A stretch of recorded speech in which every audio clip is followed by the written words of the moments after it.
እዙ ድምፅ ራዲዮ ኤረናዩ ዕለታዊ ዜና ኣብ ማልታ ኤርትራውያን ዝርከብዎም 27 ስደተኛታት ኣድማ ኣላዒልኩም ዝብል ክሲ ከም ዝቐረበሎም ማዕከናት ዜናታ ሃገር ገሊፀን። እቶም ኣድማ ብምልዓል ካብቲ መዳጎኒ ማዓስከር ከምልጡ ፈቲንኩም ዝብል ክሲ ቀሪብሎም ዘሎ ስደተኛታት ዝበዝሑ ሱዳናውያን ክኾኑ ከለዉ ኤርትራውያንን ሶማላውያንን እውን ከም ዝርከብዎም ታይምስ ኦፍ ማልታ ኣፍሊጡ። ገለ ካብቶም ኣብ 15 ክሳብ 37 ክሊ ዕድመ ዝርከቡ ስደተኛታት ንብረት ብምዕናውን ጸጥታ ከባቢ ብምዝራግን ክኽሰሱን ከለዉ ኩላቶም ብሓባር ከዓ ካብቲ መዳጎኒ ማዓስከር ከተምልጡ ፈቲንኩም ዝብል ክሲ ቀሪብሎም ኣሎ። ጠበቃታቶም ክሱሳት ናይ ዋሕስ መሰሎም ክሕለወሎም ሓቲቶም ክነሶም ቤት ፍርዲ ግና ከም ዘይተቐበሎ ይፍሊጡ።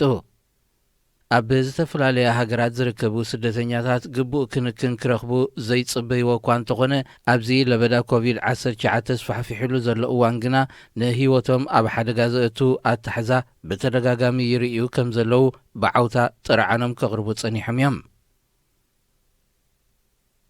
መንግስቲ ኢትዮጵያ ኣብ ትሕቲ ቀይዲ ዘጽንሖም መራሕቲ ተቃወምቲ ውድባት ብሽበራዊ ንጥፈታት ከም ዝኸሰሶም ቤት ጽሕፈት ኣኽባሪ ሕጊ ሃገር ብ19 መስከረም ኣፍሊጡ። ድሕሪ ሞት ድምፃዊ ሃጫሉ ዳግማይ ዝተወልዐ ዓሌታዊ ግጭት ኣብ ምስዋር ኢድ ነርኩም ብምባል ዝቐርብ ዘሎ ዝክሲ እቶም 23 ውልቀ ሰባት ኣብ ትሕቲ ቀይዲ ካብ ዝኣትዉ ሕጂ ብወግዒ ዝንገር ዘሎ ከም ጀዋር መሐመድ፣ በቀለ ገርባ፣ ጸጋይ ረጋሳ፣ ብርሃነ መስቀል ኣበበ ዝርከብዎም ቶም ብሽበራ ተኸሲሶም ዘለዉ ውልቀ ሰባት ቤት ፍርዲ ገበነኛታት የምንተይሉ ክሳብ ንሕልፈት ማእሰርቲ ክፍረዱ ከም ዝኽእሉ ክኢላታት ሕጊታ ሃገር ይገልጹ። ጠበቓ ጀዋር መሐመድ ንኣሶሽየትድ ፕረስ ኣብ ዝሃቦ ቓል ነቲ ወግዓዊ ክሲ ከም ሰቡ ኣብ ማሕበራዊ ሚድያ ምስ ተዘርግሐ ብምርኣዩ ከም ዘጓሃዮ ድሕሪ ምግላጽ ፖለቲካዊ ዕላማ ዳ እምበር መርትዖ ከም ዘይብሉ መልኪቱ። ኣብ እዋንቲ ዓሌታዊ ግጭት ብውሕዱ 187 ክሞቱ ከለዉ ቁጽሮም ብልክዕ ዘይተፈልጠኻ ከም ዝቖሰሉ ዝዝከር እዩ። ካብ ወርሒ ሓምለ ትሒዙ ኣብ ትሕቲ ቀይዲ ዝርከብ ጀዋር መሐመድ ግቡእ ሕክምናዊ ረድኤት ኣይግበረሉን ኣሎ ብዝብል ሰላማዊ ሰልፊ ኣብ ልዕሊ ዘካይዱ ዝነበሩ ሰባት ሓይልታት ጸጥታ ሃገር ብዝኸፈትዎ ተኽሲ ብውሕዱ 5 ሰባት ህይወቶም ሲኢኖም እዮም። ዕድመ ስልጣን ቀዳማይ ሚኒስተር ኣብይ ኣብ ዝመጽእ ዘሎ ወርሒዩ ብወግዒ ከብቅዕ ነይርዎ።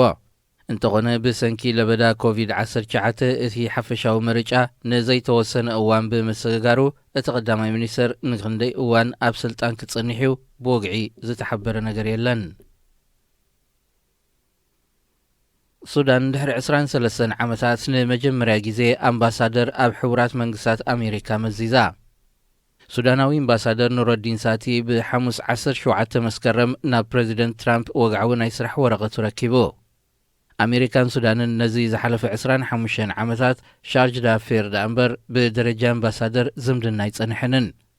ኣምባሳደር ኑረዲን ምስ ስካይ ኒውስ ኣብ ዝገበሮ ቃለ መጠይቕ ድሕሪ 23 ዓመታት ንዝኽፈት ኤምባሲ ሱዳን ክመርሕ ዝተሰምዖ ሓበን ድሕሪ ምግላጽ ዝምድና ክልቲአን ሃገራት ኣብ ዝሓለፈ ዓመት ሓድሽ ጎደና ካብ ዝሕዝ ንድሓር ጽዑቕ ዘተ ይካየድ ከም ዘሎ ፍሊጡ።